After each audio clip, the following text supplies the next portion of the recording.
Cool guys, so we are back for another vlog and today we're discussing the top 10 teaching tips. I attempted to put them in some sort of order and then I just kind of went, to me these are all really important, right? So it's just the top 10, right? No specific order or anything like that. So let's get straight into it and see what they are.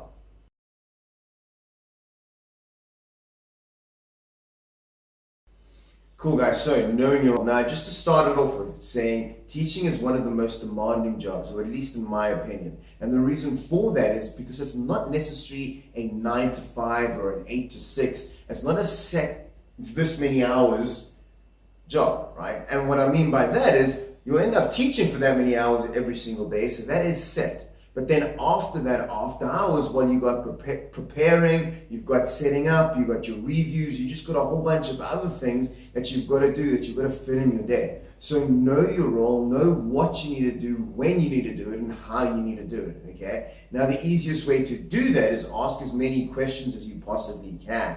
Now, amazingly, we have a whole bunch of team leaders. There's actually 4 of them, not necessarily a whole bunch. And that's Amanda, Carl, Mark, and myself. So if you guys do get stuck, if you are struggling to sort of pace things out in this demanding lifestyle, yeah, just give us a shot and we'll pretty much help you out. Well, we'll help you out as much as possible, right? So that would be the first tip, right? Knowing your role. So let's move on to number 9.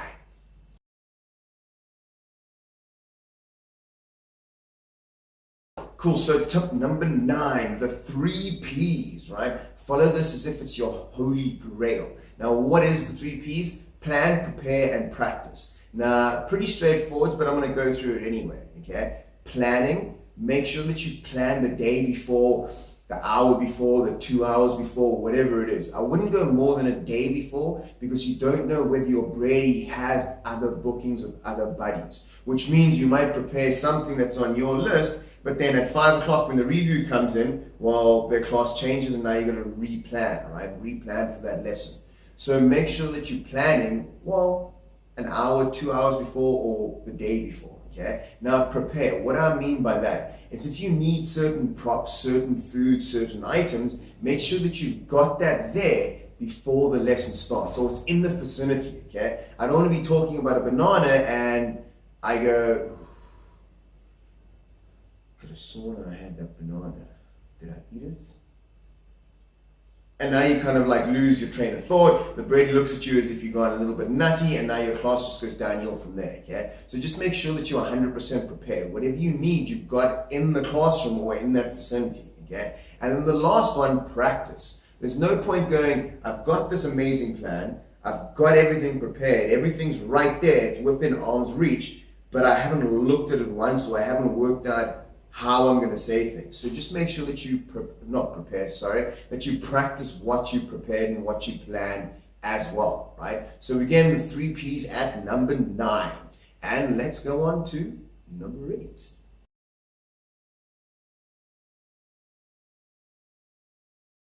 Awesome. So the next one, realistic goals, but be ambitious. Now, what do I mean by that is if we change Brady's skills to numbers, right? So I've got a Brady with a skill of, say, 10 out of 10, okay? Now, my realistic goal is, well, he should be aiming for that 10 out of 10 every single time, right?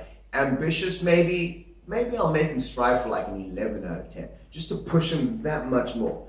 But if my Brady skill level is only about a 7, there's no point in me striving for that 11 anymore, that 11 out of 10, that push, if he can't get there, okay? So make realistic goals. Make it, for example, if he's a 7, maybe an 7.5, an 8. So I'm pushing him, but I'm not pushing him so far beyond his limit that he loses confidence, he loses focus, he gets bored, or he just doesn't want to be there, right? You don't want a frustrated Brady, you want a happy Brady that enjoys your English lessons, okay? So what do I mean by the whole 10s and the 7s, right? You need to make sure that you know your Brady skill, their age, their background, what kind of language barriers they have. Are they amazing at reading? Are they amazing at talking? Are they amazing at both? Do they need help in the other one? And then set realistic goals for that, okay? If they're not that great at reading, don't get them to read like 3 pages, right? You're going to have to help them out. Realistically, if your Brady's a little bit down on reading, well, maybe read to him, get him to repeat. Read to him, get him to repeat. Get him to read maybe 2-3 lines, you read 2-3 lines, right? But you want to make sure that you're pushing him every single time. So for example, this lesson he reads 1 line. Next lesson he reads 2 lines. The next lesson he does 3, okay? So we're pushing that curtain so much more all the time, but we're doing it realistically. We're not throwing him in the deep end and making him swim, okay? So, realistic and ambitious. And let's go to, what were we on? 7, if I remember correctly.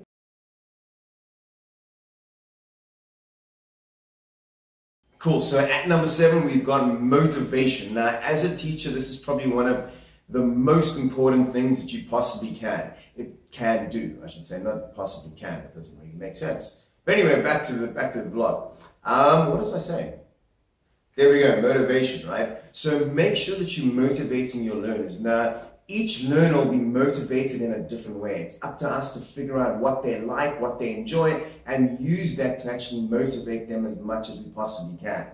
So to give you an example, if I whoop out in one of my classes, a younger girl, but if I whoop out any animal toy, she goes absolutely crazy, and she'll do pretty much anything to see animals, or to talk about animals, or to listen to songs about animals, right? So there's my motivation right there. So Brady's getting a little bit unfocused, kind of messing around. Awesome. If you can do 3 more, we can listen to a song, right? A little bit of bribery, but it motivates them. They go, ooh, perfect. I get to listen to my favorite song, but I've got to do motivation. Okay, so just make sure that you motivate them as much as you possibly can. Now, that doesn't necessarily mean you have to give them something each time. Motivation could just be, ooh, wow, that was amazing, perfect. Give them a trophy, okay? Just give them that opportunity to go, I'm doing great. This is awesome. I'm going to carry on. I want to stay focused. I want to do this, right? It is difficult to keep them motivated, especially when they are between the ages of 12 and say 15, 16, because now they've got those teenage years and they're not really into it because they just want to be doing whatever they want to be doing. But we have to strive and make sure that we keep them motivated throughout the entire lesson. Cool. And moving on.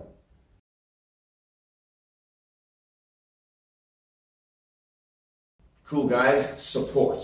Now, it could have been put in motivation or that section, but I thought it was important enough to give it its own little category. And what I mean by that is, it's probably the most scariest thing in the world to talk in a different language to someone that you've never met before in your life. Okay, so just understand that if it's the first time that you've had a Brady, right, and he's stuttering or his English isn't that great, it doesn't mean that he's at a lower level 9 out of 10 times. It just means that he's beyond scared, he's nervous, he's freaking out, and he just needs a whole bunch of support. So make sure that you build that up with them over time. It's going to take time, it's one of those things, but let them know that it's okay to make mistakes, okay? What I tend to do as well is if I have a class with a Brady that's at a lower level or they're making a lot of mistakes, well, I'll make a couple mistakes as well. And I'll be like, oh man, that was a mistake. I should have done this. Just to let them know that it's okay to make a mistake. Then with correcting and judging, right? Don't be don't be judgmental. There we go. Or too judgmental. Okay, I just couldn't get the rest of that out. So don't be too judgmental. Okay, and don't be too critical on mistakes. Yes, we have to correct everything. But for example, if the Brady's saying a sentence and he goes, for example, I like swim. No, let's make that even worse. Let's think of an example. Me like go do swim. Me like go do swim, right? I just kind of made that up. I don't necessarily have a Brady that says that, but me like go do swim. Now, if I'm busy saying that and I'm going to be 2 places in one, so let's do this. So I'm the Brady. Me. I'm the buddy. No. That should be I. Okay? Me. No, I like do go. No, no, no, no, no, no, no, no, no, no, no. You don't say I like do go.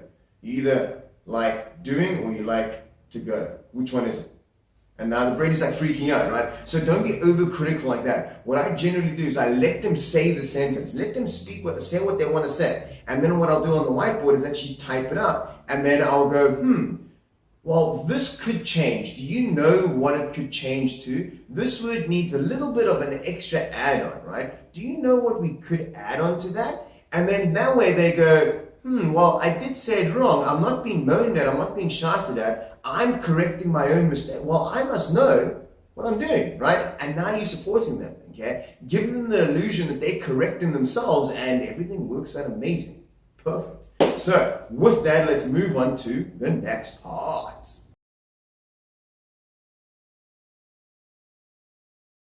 Cool, so imagination and instincts. Now, what that means is, well, imagination, use your imagination as much as you possibly can. You pick up an apple, no, this is a pear, damn it, this is a pear. Okay, so use your imagination when teaching as much as you possibly can. Why? Especially with the younger Brady's, well, it makes it fun. And with the older Brady's, well, you'll be able to think of other things except the normal, or not except, besides the normal everyday go-to things, which could possibly be boring and repetitive. So make sure that you're using your imagination as much as you possibly can. Then instincts, okay? Follow your instincts. If you think your Brady's struggling with this, and it's not necessarily in the unit, in the module, well, cover that anyway, okay? The other day I had a Picaro unit, which was, for the life of me, I can't remember what it was about, but my Brady struggled with his vowels, right? His long sounds and his short sounds. So I sidetracked and spent about 20 minutes going over, well, that's a lie because the lesson's only 25 minutes, okay? So a few minutes on covering vowels and long sounds and short sounds, A, E, okay? Not that it was enough, so what I did with the next lesson as well, I started off as a little warm-up with those vowels as well. So it's repeating it, but he needed the practice. So just go with those instincts, right? If you feel your Brady needs this, well, teach him that. If you feel that he needs less of this, well, maybe go over that quicker so you can get to something that he really needs, okay? So imagination and instincts. Keep it, go with it, and it works out.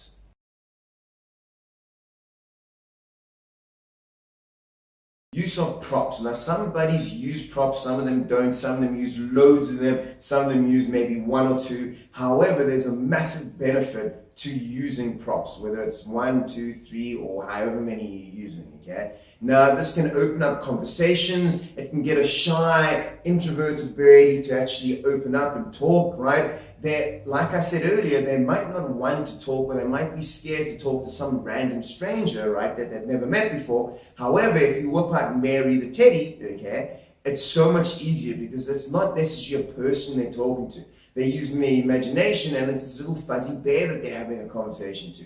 So it just helps them out that much more to actually open up and talk. Besides that, we've got flashcards, we've got, I know some buddies use actual fruit, apples, pears, bananas, okay? It just helps drive a point across. So if you haven't got any props yet, go out today, get some props. It can be anything. And then use your imagination and your instincts to figure out how you're going to use them in a lesson, right? Yeah, all works out in the end. So, next one.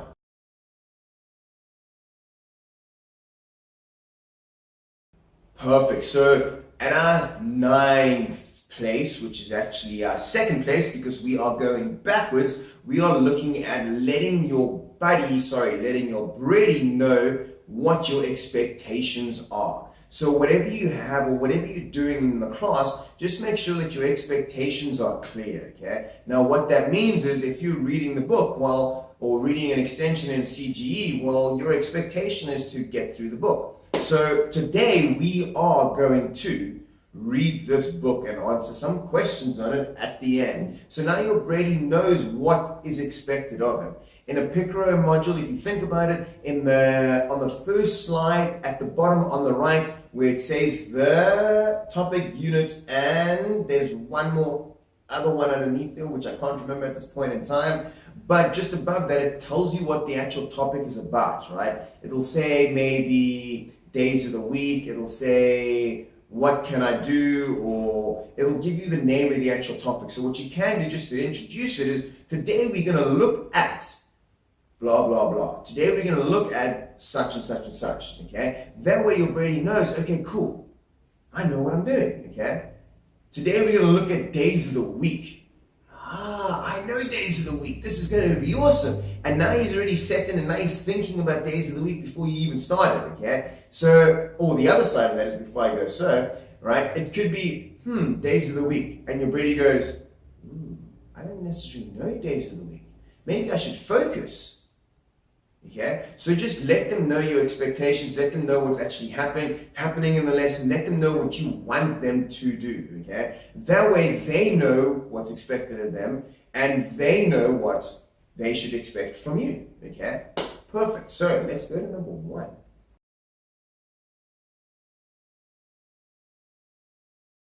Perfect, so I did kind of put this one last because I think this is the most important one, so I didn't necessarily put anything in order except for this one. So number 1, assessing. And I don't mean assessing the Brady, I mean assessing you. Teaching is an ongoing thing, okay? Now, just because you've got a qualification, you've been teaching for 5 years, doesn't mean you're the best teacher in the world, okay? There's always space for improvement, there's always room for assessment. So what you should do after every day, I wouldn't go after every lesson because some people teach back to back and it's pretty much impossible, but after every day, maybe once a week or even maybe at the end of every second week, at the end of every month, right? Go back through your lessons, just assess how well you did. Did you make some mess ups? Were there some mistakes? Did everything go as planned? Did it not go as planned? How can I improve, right? How do I do that? Well, stick around. Friday seminar, at least for the roosters, right? FIDEO will teach you everything you need to know. Objectives, standards, all of that jazz. And it just makes it so much easier to actually improve on your teaching ability once you're assessing yourself. And that is it, guys. So I will catch you on the flip side and have an epic day.